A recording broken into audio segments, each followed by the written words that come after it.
Hello and नमस्कार दोस्तों। आज के इस वीडियो लेक्चर में हम सामान्य विज्ञान का प्रैक्टिस सेट नंबर 2 डिस्कस करेंगे, जिसमें कि एग्ज़ाम ओरिएंटेड और काफ़ी महत्वपूर्ण प्रश्न इंक्लूड किए गए हैं। इनकी पीडीएफ के लिए आप हमारे टेलीग्राम ग्रुप या फिर व्हाट्सएप ग्रुप को ज्वाइन कर सकते हैं, जिनका लिंक डिस्क्रिप्शन बॉक्स में दिया हुआ है। और इन क्वेश्चंस आपको बाइलिंगुअल हिंदी और इंग्लिश दोनों लैंग्वेज में अपीयर होंगे। शुरू करते हैं आज का पहला प्रश्न। तो दोस्तों आज का पहला प्रश्न है, leukaemia is a type of cancer that causes abnormal growth of. तो ल्यूकेमिया जो है एक प्रकार का कैंसर है। तो दोस्तों जब हमारे वाइट ब्लड सेल्स यानी कि श्वेत रक्त कोशिकाओं में एबनॉर्मल ग्रोथ हो जाती है या उनका बॉडी में ओवर प्रोडक्शन हो जाता है, तो तब ल्यूकेमिया यानी कि ब्लड कैंसर हम जिसे बोलते हैं वो कॉज हो जाता है। दोस्तों डब्ल्यूबीसी होती क्या है? डब्ल्यूबीसी हमारी इम्यून सिस्टम, हमारी बॉडी का जो प्रतिरक्षा तंत्र होता है उसका एक पार्ट होती हैं और बॉडी को बाहरी इन्फेक्शन से प्रोटेक्ट करती हैं। और डब्ल्यूबीसी को लिम्फोसाइट भी बोला जाता है। और डब्ल्यूबीसी दो टाइप की होती हैं, एक होती है दोस्तों बी लिम्फोसाइट जो कि एंटीबॉडीज बनाती है बॉडी में, और एक होती है टी लिम्फोसाइट जो कि बी लिम्फोसाइट को एंटीबॉडीज बनाने में हेल्प करती है। इतनी बात आप यहाँ से याद रखेंगे। तो ल्यूकेमिया क्या है? ल्यूकेमिया है जब हमारी श्वेत रक्त कोशिकाओं का ओवर प्रोडक्शन या उनमें एबनॉर्मल ग्रोथ हो जाती है, तो उसे ल्यूकेमिया बोलते हैं।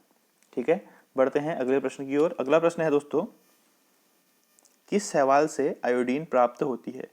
तो विच एल्गी वी गेट आयोडीन। तो दोस्तों जो ब्राउन शैवाल होते हैं, ठीक है, ब्राउन एल्गी होते हैं जिनको कि लेमिनेरिया डिजिटाटा बोला जाता है। ठीक है, लेमिनेरिया डिजिटाटा, इनसे जो है हमको आयोडीन प्राप्त होती है। ये आयोडीन रिच होते हैं। ठीक है, तो इसका आंसर है ऑप्शन नंबर डी, लेमिनेरिया। और कभी कभी एग्जाम में पूछ लिया जाता है कि किस कलर के शैवाल से, तो आप बोलेंगे ब्राउन शैवाल। ठीक है, ब्राउन एल्गी से। अगला प्रश्न है, यकृत में कार्बोहाइड्रेट के रूप में संचित अपचा भोजन क्या कहलाता है? The undigested food stored in the liver in the form of carbohydrate. तो दोस्तों जो हमारे लीवर में फूड अनडाइजेस्ट रहता है यानी कि जो फूड पच नहीं पाता है, तो वह ग्लाइकोजन के रूप में संग्रहित हो जाता है। ठीक है, और जब बॉडी को एनर्जी की आवश्यकता होती है तो तब इसका यूज किया जाता है। ठीक है, तो यकृत में जो अनडाइजेस्टेड फूड होता है उसे हम बोलते हैं ग्लाइकोजन। ये मोस्ट इंपोर्टेंट क्वेश्चन है, इसको आप जरूर याद रखिए। अगला प्रश्न है दोस्तों, खाद्य प्रसंस्करण उद्योग में यानी कि जो फूड इंडस्ट्रीज होती हैं या फूड प्रोसेसिंग इंडस्ट्रीज होती हैं, तो उनमें कौन सा रसायन खाद्य संरक्षक के रूप में उपयोग करने के लिए सबसे उपयुक्त है? तो दोस्तों आपने फूड प्रिजर्वेटिव का नाम सुना होगा कि अगर किसी भी फूड को हमको लंबे समय तक प्रिजर्व रखना है तो उसमें कुछ प्रिजर्वेटिव ऐड किए जाते हैं। तो फूड प्रोसेसिंग इंडस्ट्री में हम बेंजोइक एसिड को as a food preservative use करते हैं। बेंजोइक एसिड क्या करता है दोस्तों कि जो भी हमारे फूड प्रोडक्ट्स होते हैं उनमें मोल्ड, ईस्ट या फिर बैक्टीरिया जो भी जीवाणु की वृद्धि होती है उनको क्या करता है? इनहिबिट करता है, उनको कम करने का काम करता है। और इसकी मात्रा कितनी होती है? 0.05 से 0.1% तक हम इसको यूज कर सकते हैं फूड प्रोडक्ट्स में। तो इसका आंसर है option number D, benzoic acid. अगला प्रश्न है, पृथ्वी के गुरुत्वाकर्षण क्षेत्र की तीव्रता सबसे अधिकतम कहां पर होती है? What is the maximum intensity of earth's gravitational field? तो दोस्तों जो अर्थ का ग्रेविटेशनल फील्ड होता है उसकी मैक्सिमम इंटेंसिटी जो है वो ध्रुवों पर यानी कि पोल्स पर होती है। क्यों? क्योंकि जो पोल होते हैं दोस्तों वो सेंटर ऑफ ग्रेविटी के बहुत निकट होते हैं। ठीक है, जो ग्रेविटी का केंद्र होता है उसके काफी निकट होते हैं, इसीलिए ध्रुवों पर ग्रेविटी की इंटेंसिटी जो है मैक्सिमम होती है। ठीक है, इसलिए इसका आंसर है ऑप्शन नंबर बी। तो पृथ्वी के गुरुत्वाकर्षण की क्षेत्र की तीव्रता जो है सबसे अधिक कहां पर होती है? पोल्स पर यानी कि ध्रुवों पर। अगला प्रश्न है दोस्तों, किस अभिक्रिया द्वारा पौधे में ऑक्सीजन बाहरी वातावरण से कोशिकाओं में पहुंचता है? By which reaction does oxygen in the plant reach cells from external environment? तो एक्सटर्नल इन्वायरमेंट से प्लांट के सेल में विसरण प्रक्रिया द्वारा यानी कि डिफ्यूजन प्रोसेस द्वारा ऑक्सीजन पहुंचती है। ठीक है, तो इसीलिए इसका आंसर है ऑप्शन नंबर बी। काफी इंपोर्टेंट क्वेश्चन है, प्रीवियस ईयर्स के काफी सारे एग्जाम्स में पूछा जा चुका है। बढ़ते हैं अगले प्रश्न की ओर। अगला है दोस्तों, छाया में पनपने वाले पौधों को क्या कहते हैं? What are the plants that grow in the shade?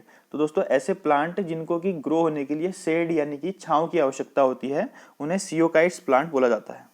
ठीक है, ऑप्शन नंबर सी सियोकाइट्स प्लांट। दोस्तों अगला प्रश्न है, मिर्बेल का तेल निम्नलिखित में से किसका कॉमन नेम है? Oil of mirbane is the most common name of which of the following? तो दोस्तों नाइट्रोबेंजीन का कॉमन नाम, ठीक है, नाइट्रोबेंजीन जिसका फॉर्मूला C6H5NO2 होता है, C6H5NO2, इसको मिर्बेन का तेल भी बोला जाता है या ऑयल ऑफ मिर्बेन बोला जाता है। ये क्वेश्चन भी एग्जाम्स में काफ़ी बार पूछा गया है दोस्तों। इसकी काफ़ी अच्छी स्मेल होती है और ऑयल जो नाइट्रोबेंजीन होता है इसका उपयोग जो है वो परफ्यूम इंडस्ट्री और सोप मेकिंग इंडस्ट्रीज में किया जाता है, ठीक है, तो इसीलिए मिर्बेन का तेल जो है नाइट्रोबेंजीन का उपनाम है। अगला प्रश्न है, the part of brain which control emotional reactions in our body. तो मस्तिष्क का वह हिस्सा जो हमारे शरीर में भावनात्मक प्रतिक्रियाओं को नियंत्रित करता है।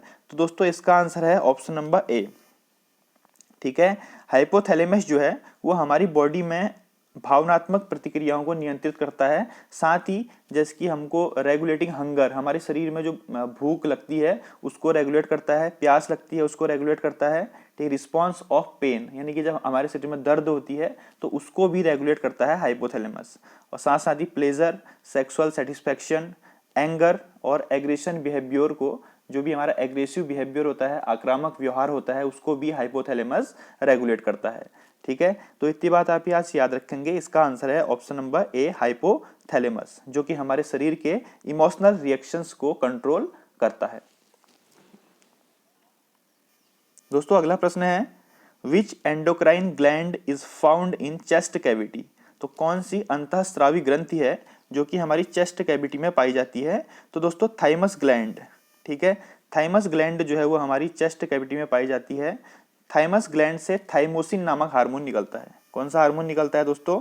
थाइमोसिन नामक हार्मोन निकलता है। और थाइमस ग्लैंड का काम क्या होता है? थाइमस ग्लैंड जो है वो रोग प्रतिरोधक क्षमता को बढ़ाता है। जैसे कि फर्स्ट क्वेश्चन में मैंने आपको बताया था कि दो प्रकार की लिम्फोसाइट होती हैं, बी लिम्फोसाइट और टी लिम्फोसाइट। तो थाइमस ग्लैंड क्या करता है दोस्तों? टी लिम्फोसाइट की हेल्प करता है एंटीबॉडीज के प्रोडक्शन में। तो ये कहाँ प्रेजेंट होता है? हमारी चेस्ट कैविटी में, यानी कि छाती गुहा में प्रेजेंट होता है थाइमस ग्लैंड। दोस्तों अगला प्रश्न है, निम्नलिखित में से कौन प्रोटीन संश्लेषण में भाग लेता है? तो हमारे शरीर में जब प्रोटीन सिंथेसिस होती है तो दोस्तों प्रोटीन सिंथेसिस में कौन भाग लेता है? तो राइबोसोम जो है दोस्तों प्रोटीन सिंथेसिस में भाग लेता है। इसको प्रोटीन फैक्ट्रीज भी बोला जाता है। राइबोसोम का उपनाम क्या है? प्रोटीन फैक्ट्रीज, क्योंकि यह प्रोटीन सिंथेसिस की मेन साइट है, ठीक है। और राइबोसोम दोस्तों ribo nucleic acid plus protein से मिलकर बना होता है। और राइबोसोम प्रोकैरियोटिक और यूकैरियोटिक सेल्स दोनों में प्रेजेंट होता है। प्रोकैरियोटिक सेल्स में 70S टाइप का राइबोसोम पाया जाता है, जबकि यूकैरियोटिक सेल्स में 70 और 80S दोनों टाइप के राइबोसोम पाए जाते हैं। दोस्तों प्रोकैरियोटिक सेल बोले तो बैक्टीरिया और ई कोलाई ये सेल, और अगर यूकैरियोटिक सेल बोले तो plant cell, animal cell, fungi cell etc, ठीक है। तो इतनी बात है आप यहाँ से याद रखेंगे और इसका राइट आंसर है ऑप्शन नंबर बी राइबोसोम। अगला प्रश्न है, ये बहुत ही इंपॉर्टेंट क्वेश्चन है, which chemical is used as a marker during election in India. तो भारत में दोस्तों जब चुनाव होता है, आपने भी वोट दिया होगा, तो उंगली में क्यूटिकल्स में इंक लगाते हैं ताकि कोई दोबारा से वोट ना दे सके, दोबारा से अपना मताधिकार का प्रयोग ना कर सके और मत रद्द ना हो। तो उसमें हम किस रसायन का उपयोग करते हैं? तो उसमें हम दोस्तों सिल्वर नाइट्रेट का उपयोग करते हैं, ठीक है, सिल्वर नाइट्रेट का उपयोग करते हैं। ये इजीली रिमूव नहीं किया जा सकता इसको, और 2 से 4 हफ्ते तक ये हमारी उंगली में रहता है, ठीक है। तो इसीलिए इसका आंसर है option number C silver nitrate is right answer. अगला प्रश्न है दोस्तों, व्हाट इज ऑन्डोमीटर, ठीक है। ऑन्डोमीटर क्या है? ध्यान से इसको देखिएगा। ऑन्डोमीटर जो है दोस्तों एक ऐसा इंस्ट्रूमेंट है जो कि इलेक्ट्रोमैग्नेटिक वेव्स की फ्रीक्वेंसी को मेजर करता है, जैसे कि रेडियो वेव्स हो गई, ठीक है। तो इसका आंसर है option number B to measure frequency of electromagnetic waves. विद्युत चुंबकीय तरंगों की आवृत्ति को मापने के लिए हम किसका उपयोग करते हैं? ऑन्डोमीटर का उपयोग करते हैं। तो दोस्तों यह है ऑन्डोमीटर, ठीक है। दोस्तों अगला प्रश्न है, काफी इंपॉर्टेंट क्वेश्चन है, हर बार एग्जाम में पूछा जाता है, तो इसीलिए आप इसको ध्यान से देखिए। Mitosis is a type of cell division in which chromosome number is, यानी कि मिटोसिस एक प्रकार का कोशिका विभाजन है जिसमें गुणसूत्रों की संख्या डबल हो जाती है। ठीक है, एक पेरेंट सेल होता है और उससे क्या होते हैं दोस्तों, दो आइडेंटिकल सेल्स बन जाते हैं। इस प्रक्रिया को बोलते हैं मिटोसिस। लेकिन इसमें क्या होता है कि जो आइडेंटिकल सेल्स बनते हैं उनमें गुणसूत्रों की संख्या यानी क्रोमोसोम्स की संख्या समान रहती है। ठीक है, जैसे कि आप देख रहे होंगे इसमें और इसमें सेम गुणसूत्र हैं। ठीक है, इसको हिंदी में समसूत्री विभाजन बोला जाता है। क्या बोला जाता है? समसूत्री विभाजन। ठीक है, अगला प्रश्न है nucleus of an atom consist of, तो एक परमाणु के नाभिक में क्या पाया जाता है? तो दोस्तों प्रोटॉन्स और न्यूट्रॉन्स। एक परमाणु के नाभिक में, जैसे ये कार्बन एटम है तो इसके नाभिक में 6 प्रोटॉन है और 6 न्यूट्रॉन है। तो किसी भी जो हमारा एटम होता है उसके नाभिक में प्रोटॉन्स और न्यूट्रॉन पाए जाते हैं। ठीक है, इजी क्वेश्चन है लेकिन स्टूडेंट काफी बार कंफ्यूज हो जाते हैं। और बाहरी आवरण में इलेक्ट्रॉन पाए जाते हैं। ऑप्शन नंबर डी इसका सही आंसर है। दोस्तों अगर आपको वीडियो पसंद आ रही है तो इसको जरूर लाइक कर दीजिएगा और अधिक से अधिक अपने फ्रेंड्स के साथ शेयर कर दीजिए। तो थैंक यू, जय हिंद, जय भारत।